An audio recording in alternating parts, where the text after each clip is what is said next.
Hi, everybody, and welcome back to another Judith Unhinged. This week, we're talking the Dutch news of the week, nostalgia for the 90s, Blackpink, Love is Blind. We're diving into the beauty industry, The Office, and we close with a fun news item that will make you smile. I'm just talking you through my week. I don't offer any facts or advice, just my beautiful opinions and wonderful commentary. So let's get into the Dutch news of the week. While the world is literally destroying itself, in the Netherlands, we are selling tiny beer glasses from our most questionable era for 50,000 euros. I love our country. What is going on, right? So I'll explain and I'll tell you all about it. So this is they auctioned off a kelkglas.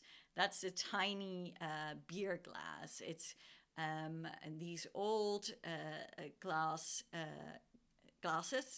that usually contain beer that were sort of engraved with beautiful scenery and stuff like that from back in the day. And this specifically is from the VOC era. And that stands for Verenigde Oost-Indische Compagnie. Yes, I have to read that off. The Dutch East India Company. We'll get into that for 50,000 euros. Just one, by the way. It's not like a batch of them. It's just one. I should look in my cupboard if I have any tiny beer glasses that need to be sold so I can cash in, because I probably have a lot lying around somewhere, but probably not from that era. It is that glass. They are sold for roughly that price often, and why those those glasses are very rare. So usually you can only find one of a kind in the world, like just one. And this one was especially rare. And then it has historic value, which we will get into. And it also has like artistic value, whatever that might be. I mean, I'm not a part of the art world, but I do find it questionable what kind of price tag they put on things. But this was auctioned off, you know. It started at 2,000 and then it went up all the way to 50,000. The last one that was auctioned off, I think in December or something, it was auctioned off for 28,000. So this is quite a bump up from that. The thing I find fascinating is that this is from an era of the VOC, of that Dutch East Indian Company, um, which was this culmination of different companies. They put all those companies into one, and then they basically, our Dutch government back in the 1600s to 1800s, that's when this company was active, the Dutch government said, you have the right to conquer the world. Yes, this is the Netherlands, this tiny country. It said, you have the right to conquer the world. Go out and conquer the world and trade with everyone. So they especially focused on Asia. They did conquer the world. They had military support, so they had a war machine behind it. We were good at boats and sailing, and apparently that paid off because we did conquer a large part of the world. Um, that VOC, so that is why I'm like, why do people want this? Because they call it the golden age, and in art, maybe I understand that because a lot of like the big names are from that time, but history wise, that VOC, they did terrible things, like millions of people died because of them. And then they traded heavily in slaves. Over 2 million slaves were traded through them or through people associated with them. And they call that the golden age. They should not call that the golden age. This is a terrible period of time in our history. And I'm fine. People can do whatever they want with their money. If you have 50,000 lying around and you want to spend it on one tiny beer glass, then by all means, go ahead and spend it on that. I think personally that there are more important things to spend your money on, and that also, like, why are you collecting things from specifically that era? Shouldn't you focus on maybe different historic eras? And when you look at the image, it's also, look it up, it's a Kelkglas sold for 50,000 euros. You can find it anywhere. It has a little building on it. Do you know those souvenir shops where you can get your stuff engraved? You can get a little glass engraved. It's like that, but from like the 18th century, and then everybody goes crazy for it. I understand there's a craftsmanship for that and stuff like I understand it. It's just so insane to me with the history aspect. And then it's just a tiny little glass.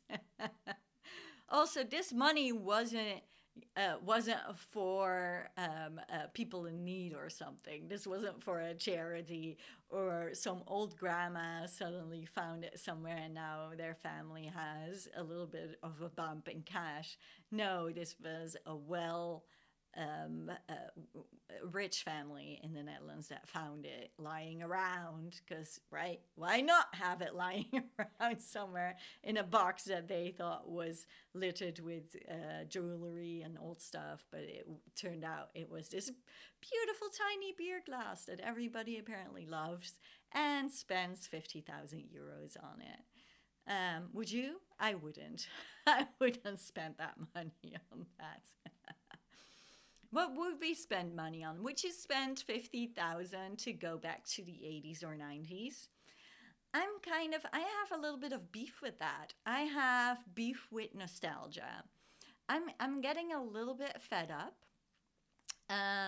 from everybody saying it was so much better back then, including people around me.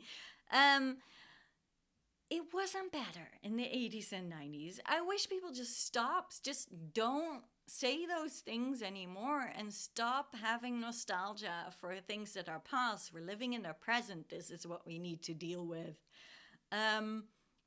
But it was, back in the day, it wasn't any better than it is now. There was still war. There were still people in power that just did whatever they wanted. We all protested. Nothing changed. They didn't listen to any of us. School wasn't any better. That's also something that they say. It's not better. The school was said to be a prison. It was all just a lot, and people are now sort of glorifying that era. And instead of phones, we had TV that we were glued to. We always had something that we were after or that we were attached to. It was never that there was nothing and that we were free to do whatever we wanted. It wasn't that kind of era. And I do see quite a difference between with the Gen Z and the Gen Alpha generation when it comes to socializing. That is a difference I see from that time compared to how kids, especially kids then, are now. To give you an example is like if a kid now wants to go play with another kid, what do? They app them. If they have access to a phone, they will do that. In other times, they will ask their parents to set up a play date. Of course, at a certain age, this isn't applicable anymore, but let's call them between 8 and 10. What they won't do And if you know what they won't do and experiment with this is if they tell you I want to play with my friend, they won't go to that friend's door if it's around the corner, let's say, and ring the bell and ask them to come play. You know why? Because it's awkward and it's embarrassing. Guess what? Everything is awkward and embarrassing.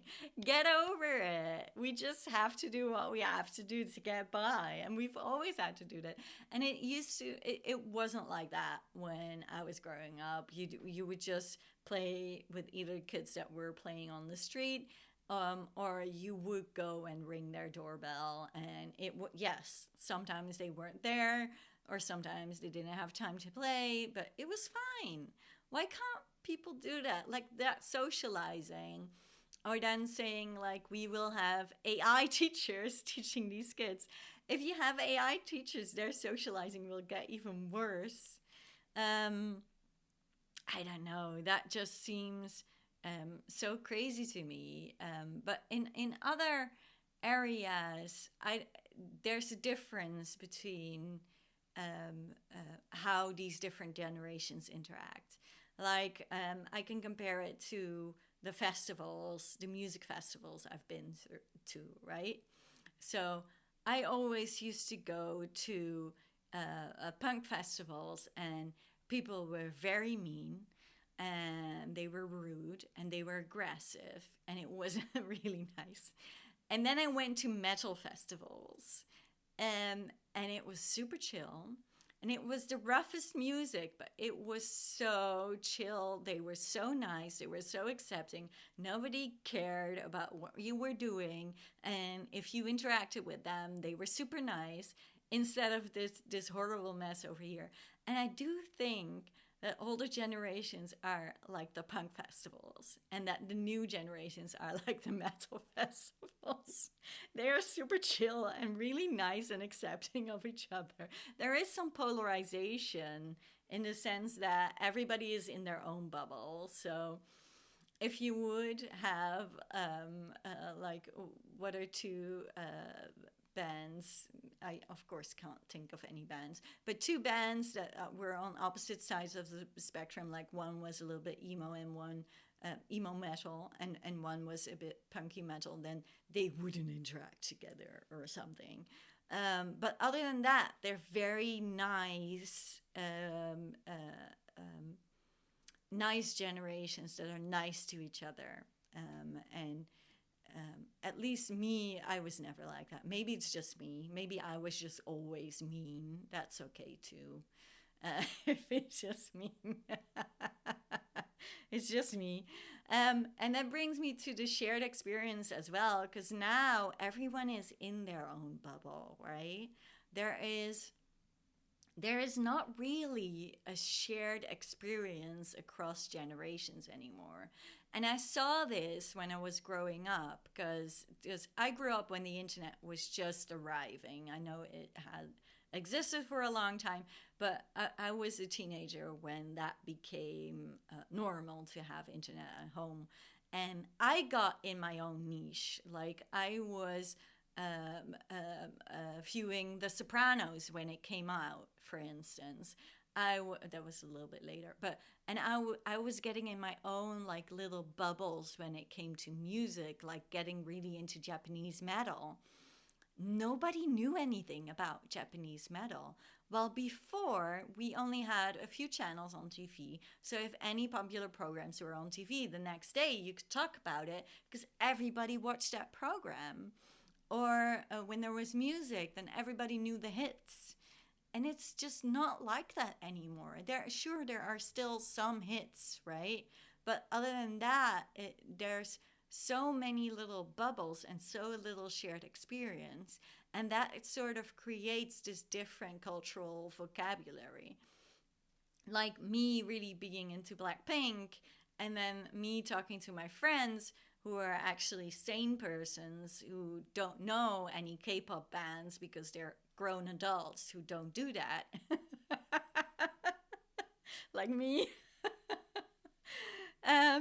And you kind of don't have that shared vocabulary anymore, and you kind of have to force other people to experience what you like to do in order to get them into the same bubble and to get them to have the same vocabulary, because otherwise you're just talking different languages, as it were. That is very different from how it was. But regardless of that, people remain the same, patterns remain the same. I don't really see much difference from how things go and how daily life is compared to back then. And I wish people would just drop it, that they love it so much. You know what I love? Blackpink. I already mentioned this, but Blackpink came out with a new album last week. I forgot to talk about it because stupid. It's called Deadline. It has 5 songs on it: Jump, Go, Me and My Girls, Warrior, sorry, Warrior, Champion, and what was the last one? Oh, F-Boy. It is so interesting. Where do I have that? Oh, I have it here. So I've been soaking in that album for a little bit now. And I told you about Wuthering Heights. And, I was ready to swoon. And instead, I got served with BDSM. And now I am seeing, ever since then, I'm like listening and hearing like, this is becoming much more accepted in mainstream media. Like, I'm talking podcasts, I'm talking movies, I'm talking television shows, music, anywhere, anything you consume. It seems like those extremes on the sexual spectrum are becoming more normalized. I've heard podcast hosts like Liz Plank talking about choking, and I'm like, what? No. And then Mae Martin talking about dominating and BDSM-like stuff, and being a submissive and dom and stuff like that, as if it's just like the regular normal. And everybody, listen, everybody can do whatever they want to do. I know whatever you want to do it with consent, and you can do it. I don't mind. I don't mind at all. But apparently, I'm super, super vanilla. Because what? What's going on? So, getting back to Blackpink, I wrote some stuff down. Wait, where did I wrote it down? Okay. So this is the refrain, whatever that is in English, from the song Go. Okay? I'm going to read you that text. And then with that frame of mind, think about the words that I'm saying to you. Okay? Because when I call you, you're gonna come. Hold in position, it's gonna blow. You only move when I say so. Go. And I'm sure that the girls who are fantastic and fabulous, and they're all listed as credited as writers on the song. I'm sure they're gonna, like, if they're ever asked, well, maybe I should look this up, but if they're ever asked, they're gonna say, like, this is about being an artist and controlling the crowd, and you only dance when I say so, and, and then the crowd explodes and stuff like that. I'm sure they're gonna say it's about that. But I see you, girls, I see it, and in contrary to Wuthering Heights, this is okay for me. This is okay for vanilla me. I'm fine with this. This is fine. This is fun. Whatever my girls want to do, it's fine. Then we have the song Champion, which is fully different. It's more like Apatow meets an inspirational song. I'm sure it's gonna be used in some of the dance performances of my kids' schools and stuff like that. It's that kind of song. It is a really good song, by the way, but it's that kind of song. Then Me and My Girls is like old school rap, and then we have F Boy, which is F Boy. Anyways, the album is really good. Listen to it. See if you can spot the subtext. Are they getting on to this trend that we see happening across? Is this a vibe that they're sharing with the world? I think so. But you be the judge. Let me know. Let's take a break. And we're back. Let's discuss my series of this week, Love is Blind. So I think I'm done with reality TV for a bit. I think I'm tired out. And I explained this as well in my series of what my problem is with Love is Blind. But I'm just done. I'm done with the gaslighting. I'm just done with it. This season with Chris and Alex, it was so bad. And why are they letting this happen? Why do this? Is this again me being vanilla? I don't know. But in my opinion, when you don't like someone, you don't go and annoy them to no end. You do that after you get married, not before. I'm just kidding. But I don't get why you would gaslight someone so much, why you would lie and cheat, and why you would show this little integrity. If you're not into someone, move on. Say goodbye. You've done your bit. Move on. Do something else with your life. A big problem as well is production. They're basically pressurizing people into getting married. You can't really do that in that time frame. And there's this sort of social pressure of a wedding as well, if you understand what I'm saying.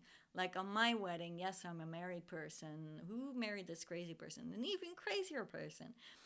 And on my wedding, it was a lovely day. I don't care for weddings, okay? I didn't fantasize about being married when I was little. I didn't fantasize about a wedding, about a gorgeous wedding dress, about any of that. I'm not that type of girl. Yet my wedding day was lovely.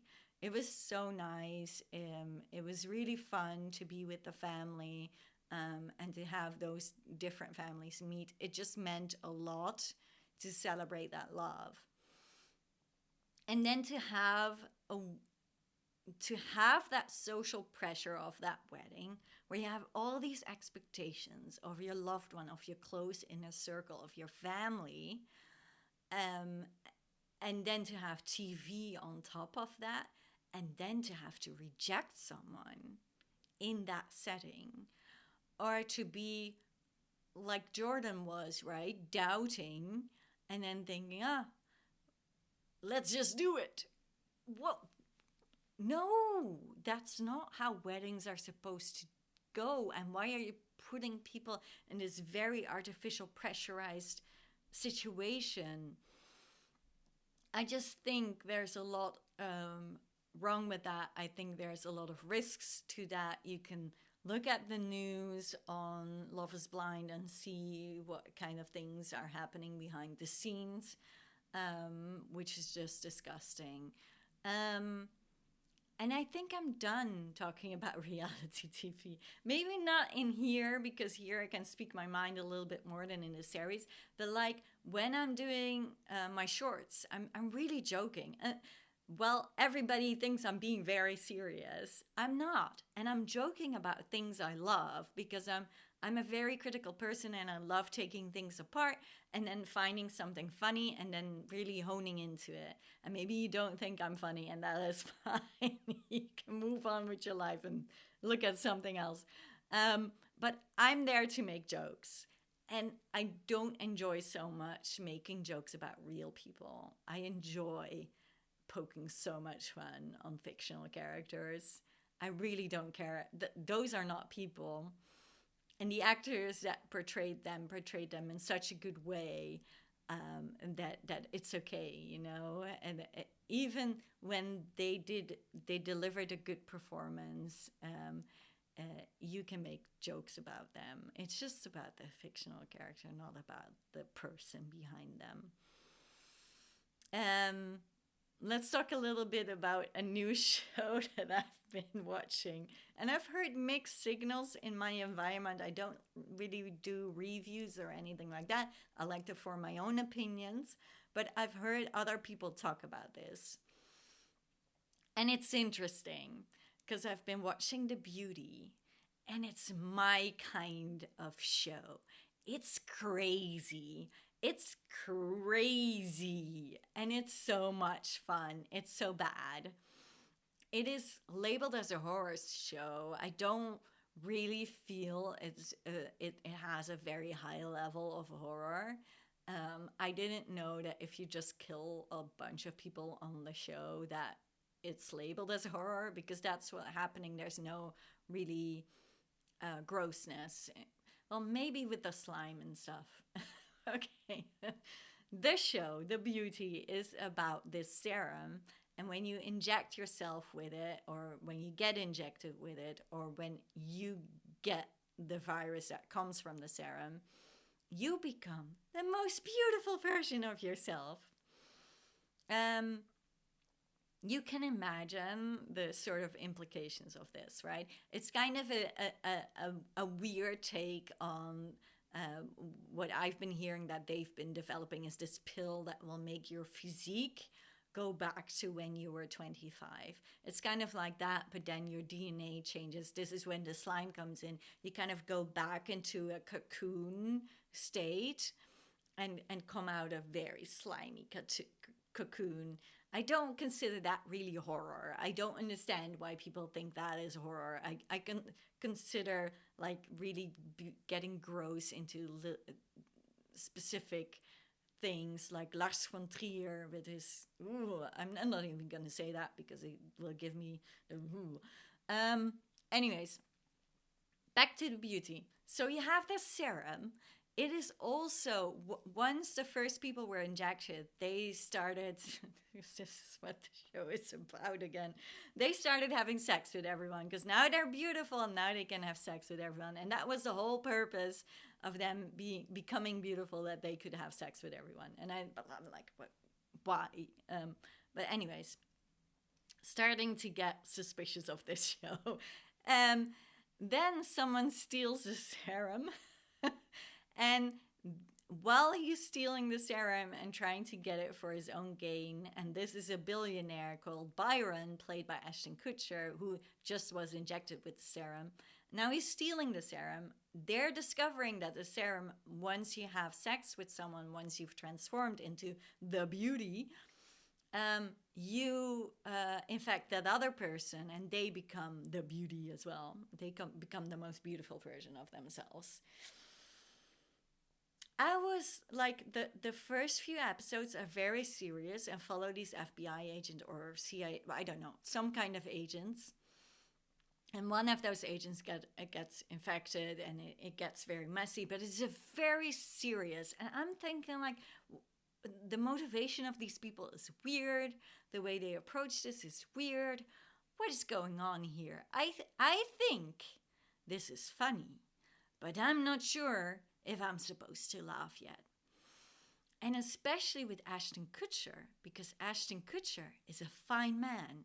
He's nice. He's also 48, I believe. He's not like the 25-year-old version of someone. Also, the people that they cast in these roles have beautiful physiques, like not bodybuilder, but like just below where it still remains attractive. Think Greek gods. And they especially focus on the butts of all these people. And then you see Ashton Kutcher transform you see another actor, and then Ashton Kutcher comes out of the cocoon like he's the most beautiful version of this guy. And it's just very funny because you have these Greek gods and then you have Ashton Kutcher. And then they zoom in on his butt as well. And it's this tiny little butt compared to all these huge, huge squat butts. It is so funny. And then the show suddenly spins and you go into the origin story of Byron, the billionaire that Ashton plays. And he, after he gets home out of his plane, suddenly this song starts. And I'm thinking, hey, I know this song. It's Dracula, the one that Jennifer, the one that Jenny covered or did a version of. And Dracula starts playing, and then everybody starts dancing while killing people, and it just becomes ridiculous. It becomes ridiculous. Like, think Ratchet, the show Ratchet with Sarah Paulson, meets Glee. Think that. It is insane. It is insane. That is like one of the funniest things I've seen in television, next to the Wonder Man episode where they were stuck in the candy dealer's house. This is so funny. And this was so good. And then I understood, oh, they're in on it. They're like the creators meant this to be something stupid. Like, look at how stupid these people are and how far they are willing to go for beauty. They're kind of making it as a criticism to our society and our obsession with beauty and how stupid we are. And then Byron's wife, so Ashton Kutcher's character's wife, she is this beautiful elderly lady in these beautiful dresses, and he is trying to convince her to take the serum as well. And he's trying to present his idea of making the serum like a business. And she's commenting what we're all thinking. Like, you're an almost 50-year-old aged model. That's what you look like. That's what she's saying to him. Which is, of course, like a funny pun on Ashton Kutcher, who did start off as a model and is now old. Again, Ashton Kutcher looks like a fine man, and he's wonderful, but it's so funny because he's not a Greek god. He's just, that's not what he is. And it's just so funny. And the wife, she represents the viewers and our thoughts or our criticism of today's society, and is really nice. I'm halfway through. I don't know how it ends, so I'll let you know if it remains good or if it turns idiotic. We'll see. My favorite character on the show is the one-eyed killer. So there's a guy who also took the serum because he was burned, and he turns out to be like the hitman for Byron, Ashton Kutcher's character. And it is just so funny. He is hilarious. Like, I'm rooting for him to kill more people in every scene. When I told you it's a crazy show, it's a crazy show. It makes me excited. Not like excited in the way that like Paradise was exciting, that you don't know what's going to happen and it's exciting because you're on the edge of your seat, but like Game of Thrones Red Wedding excitement. That's what it is. It's so funny. Okay, let's take a break. Welcome back, everybody. Okay, let's go into our last few topics. I try to watch industry, okay? I try to get into it. And at the moment, I don't like it. I really wanted to like it, and sorry, I almost dropped my pen. I really wanted to like it, and I really tried, but there's two things wrong with it. Two things, okay? One, it gives me misophonia, not about eating. I have it for eating, okay? I can't stand that.